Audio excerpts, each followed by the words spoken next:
समजून चला की तुम्ही इमर्जन्सी सिच्युएशन मध्ये आहे आणि तुमची गाडी स्टार्टच नाही झाली. तर असे प्रॉब्लेम थंडीमध्ये 4 व्हीलर आणि 2 व्हीलर मध्ये कॉमन येतात मित्रांनो. असे प्रॉब्लेम होऊ नये म्हणून 4 ट्रिक सांगणार आहे, व्हिडिओ लास्ट पर्यंत बघा. तर त्या 4 ट्रिक तुम्हाला तुमच्या गाडीच्या बॅटरी सोबत फॉलो करायच्यात.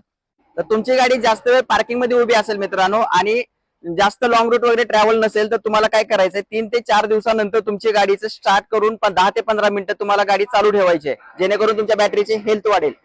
नंबर 2, तर तुम्हाला 20-25 दिवसानंतर काय करायचंय की बॅटरीच्या टर्मिनल वरती कोमट पाणी टाकायचंय, जेणेकरून ह्याच्यावरती सल्फेशन नाही आलं पाहिजे. आणि दुसरं म्हणजे बॅटरीचं टर्मिनल लूज नाही झालं पाहिजे. मित्रांनो, कधीही गाडी चालू करत असताना क्लच प्रेस करूनच गाडी चालू करत जावा. आणि दुसरं म्हणजे मित्रांनो, त्या कंडिशनला जर गाडी चालू होत नसेल तर तुम्हाला काय करायचंय, 3 ते 4 वेळा इग्निशन द्यायचंय आणि नंतर सेल्फ मारायचंय. आणि ही ट्रिक आहे तुम्हाला मित्रांनो वारंवार करायची नाही. तो लिमिटेड ऑप्शन साठीच 1 ते